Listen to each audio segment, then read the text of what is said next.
भगवान, आप तो जानते हो मैंने इस खेत में अपनी सारी जमा पूंजी लगा दी है। बस जल्दी से जल्दी मेरी फसल तैयार हो जाए, मैं सबका कर्जा भी चुका दूंगा और मेरी गरीबी भी दूर हो जाएगी। ये है सुरेश जो अपनी फसल को देख रहा था कि तभी वहाँ उसके खेत का मालिक आ जाता है। अरे सुरेश, तू अपनी ये फसल कब निकालेगा? मालिक, बस कुछ दिन और, सारी फसल अच्छे से तैयार हो जाए फिर कटाई शुरू करता हूँ। चल ठीक है सुरेश, खेत की सफाई अच्छे से कर देना और फसल निकालते ही मेरे पैसे भिजवा देना। जी मालिक। इतना कहकर खेत का मालिक वहाँ से चला जाता है। शाम हो रही थी तो सुरेश भी अपने घर की ओर चल देता है। तभी जैसे मौसम अचानक से अपने रुख बदलने लगता है और बारिश शुरू ही होने वाली थी कि सुरेश अपने घर पहुंचता है, जहां एक ओर उसके बूढ़े माता पिता चारपाई पर बैठे थे और दूसरी ओर रिद्धि खाना बना रही थी कि सुरेश जाके एक कोने में बैठ जाता है। क्या हुआ जी, आप इतनी परेशान क्यों लग रहे हैं? रिद्धि सब मुझसे कह रहे थे कि सुरेश तू अपनी फसल जल्दी से जल्दी बेच दे, लेकिन मैंने किसी की बात नहीं सुनी और इतना लेट कर दिया। अरे तो इसमें इतनी चिंता करने की क्या बात है? बाबा, बारिश का मौसम शुरू हो गया है और अपनी फसल अभी अच्छे से तैयार भी नहीं हुई है। उसमें लगभग अभी 10-15 दिन और लगेंगे और अगर इस दौरान बारिश हो गई तो हमारी सारी फसल खराब हो जाएगी। नहीं जी, शुभ शुभ बोलिए, इस फसल के लिए हमने कितना कर्जा लिया है, अगर ये फसल खराब हो गई तो हम बर्बाद हो जाएंगे। हर किसान अपनी फसल बरसात से पहले ही निकाल लेता है। काश मैंने भी ऐसा किया होता। बेटा, तू दुखी ना हो, भगवान है हमारे साथ ऐसा कुछ गलत नहीं होगा। तभी सुरेश का बेटा रघु खेलकर घर आ जाता है। सुरेश बड़ी गरीबी में अपने दिन काट रहा था। तू परेशान मत हो बेटा, अभी तो बस बरसात का मौसम शुरू ही हुआ है, अभी इतनी जल्दी बारिश नहीं होगी। ऐसा ही हो बाबा, अगर इस बार हमारी फसल निकल गई ना तो उधार भी खत्म हो जाएगा और फिर पैसों की दिक्कत भी नहीं होगी। फिर थोड़ी देर बाद सब फर्श पे बैठ के रोटी और दाल खा रहे थे। माँ, आज अपने घर पे दाल रोटी बनी है, मुझसे नहीं खाई जाएगी दाल रोटी, आप सब्जी बना दो ना मेरे लिए। रघु बेटा, इस समय न घर में पैसे हैं और न राशन है, बस कुछ दिन और तू रुक जा, फिर जब हमारी फसल बिक जाएगी तो मैं उन पैसों से तेरे लिए वो सब बना दूंगी जो तुझे पसंद होगा। आप तो जब देखो यही कहती रहती हो और बनाती कुछ नहीं हो। सुनिए जी, फसल बिकने के बाद हम सबसे पहले घनश्याम जी का कर्जा उतार देंगे। हाँ रिद्धि, उसके बाद हम घर की मरम्मत भी करवा लेंगे। हमने 3 सालों से घर की मरम्मत नहीं करवाई है। हाँ जी, और अब रघु भी बड़ा हो रहा है, हमें उसे स्कूल में भी डलवाना होगा। फिर 5 दिन बाद एक शाम पूरा परिवार खेत में जाता है। कितने अच्छे अच्छे गोभी के फूल आए हैं और अभी तो बाजार में 50 रुपए का फूल गोभी बिक रही है। किसी अच्छे व्यापारी को ही अपनी फसल बेचना बेटा। हाँ माँ, हमारे पास लगभग 1000 गोभी के फूल तो हैं ही, जिससे हमारी अच्छी कमाई हो जाएगी। मैं कल से ही कटाई का काम शुरू कर दूंगा। लेकिन जी, कल का क्यों इंतजार करना, आज से ही कटाई शुरू कर देते हैं ना। रिद्धि, कल हमारी शादी की सालगिरह है, तो कल सालगिरह के अवसर पर हम इसे बेचकर अपनी सारी परेशानियां दूर कर लेंगे। थोड़ी देर बाद सब घर आ जाते हैं। सुरेश जी, घर में बिल्कुल भी राशन नहीं है, कल आप पहले राशन ले आइएगा। रिद्धि, मैं कल सवेरे जल्दी ही फसल काटने निकल जाऊंगा, तो तुम कल सुबह धनीराम की दुकान से राशन ले आना। फसल बिकने के बाद मैं उनके सारे पैसे दे दूंगा। रात का समय था, सब सो रहे थे कि अचानक से 3 बजे रात को तूफानी हवाएं चलने लगती हैं, जोर जोर से बिजली कड़कने लगती है और जोरों शोरों से बारिश शुरू हो जाती है।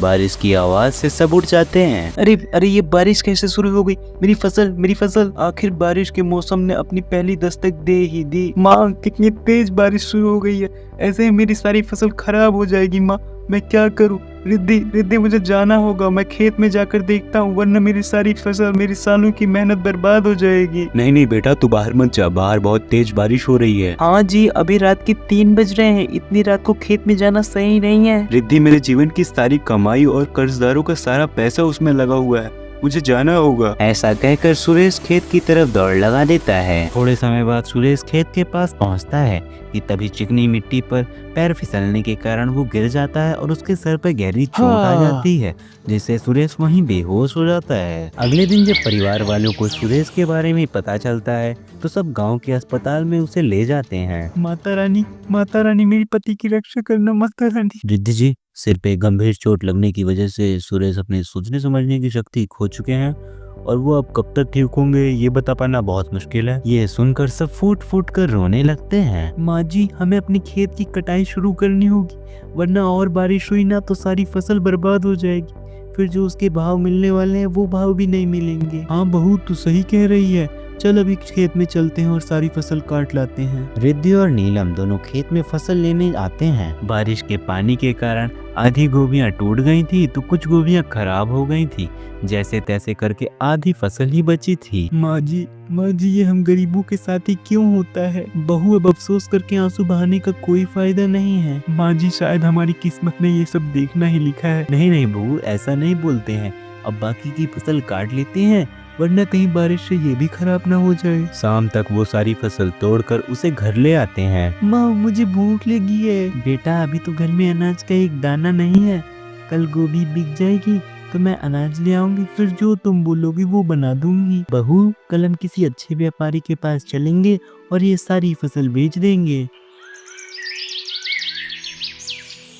माँ जी मैं कुछ गोभियाँ लेकर बाजार जाती हूँ और किसी अच्छे व्यापारी से सौदा करके आती हूँ। हाँ बहू, 2-4 व्यापारियों से बात कर लेना और जो अधिक कीमत दे रहा हो उसे ही बेच देना। फिर रिद्धि बाजार जाती है। हाँ बहन जी, गोभी तो अच्छी है।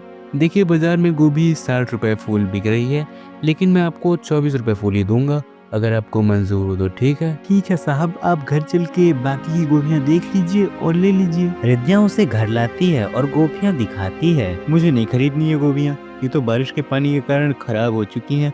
ये तो 5-6 दिन में ही सड़ जाएंगी, इसके तो कोई 20 रुपए भी नहीं देगा। ऐसा कहकर व्यापारी वहाँ से चला जाता है। माँ जी मैं धनीराम की दुकान से उधार राशन लेकर आती हूँ। ऐसा कहकर रिद्धि उधार ही राशन ले आती है। माँ आज तुमने फिर रूखी सूखी रोटी बना दी।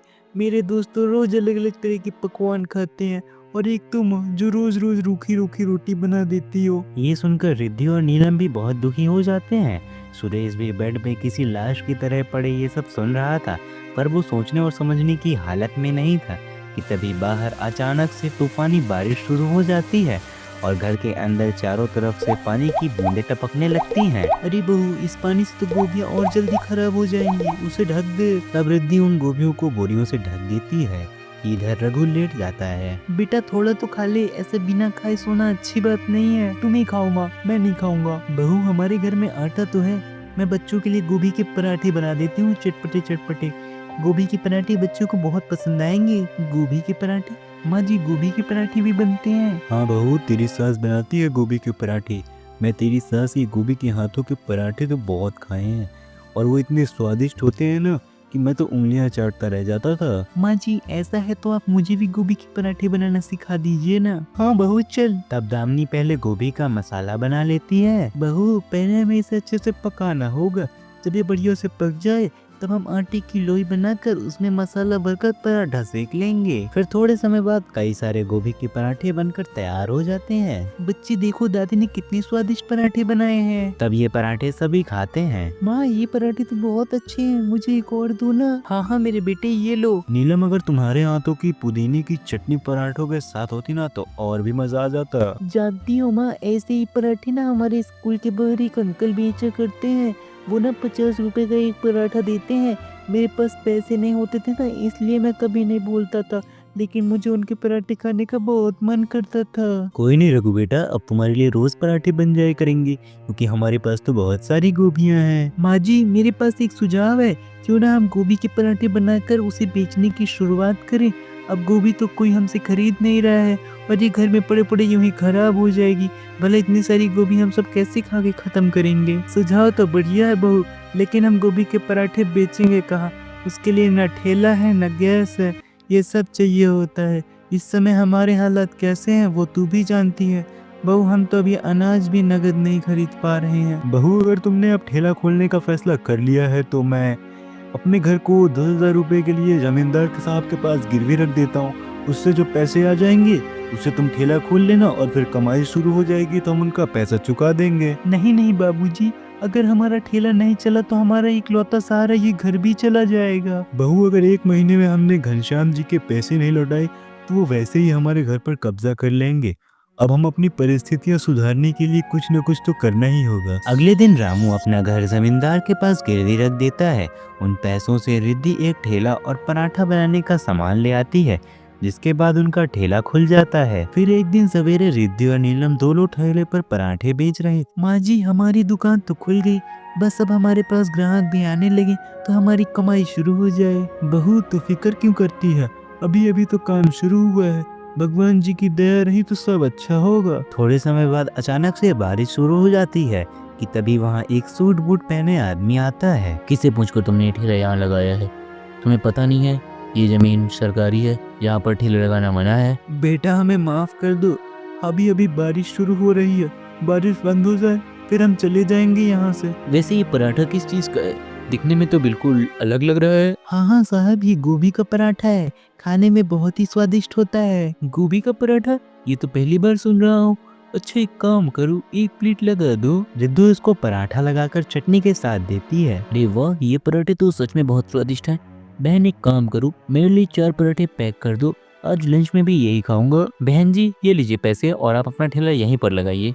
मैं नगर निगम का कर्मचारी हूँ और अगर आपको कोई भी बात की परेशानी हो तो मुझे जरूर बताइएगा। धन्यवाद साहब। उस आदमी के वहाँ से जाते ही बारिश भी बंद हो जाती है। पहले ही ग्राहक से हमें अच्छी आमदनी हो गई बहू, हमारे पराठे लोगों को पसंद भी आ रहे हैं। जी माँ, मेरी भगवान से यही प्रार्थना करती हूँ कि लोग यूं ही हमारे पराठे खाते रहें और इसे पसंद करते रहें। रिद्धि और नीलम ऐसे ही बात कर रहे होते हैं कि तभी वहाँ 2 और कस्टमर आ जाते हैं।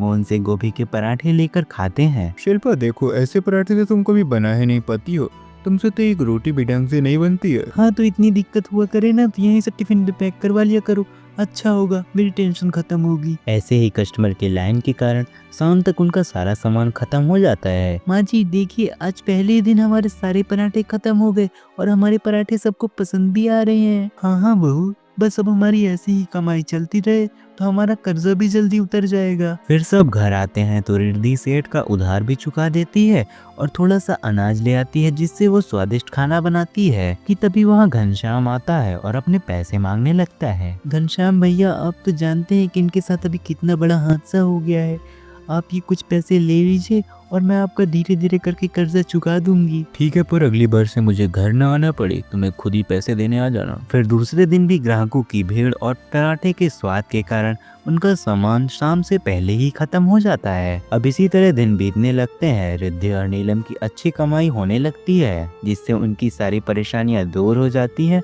और वो सब खुशी खुशी अपना जीवन व्यतीत करने लगते हैं।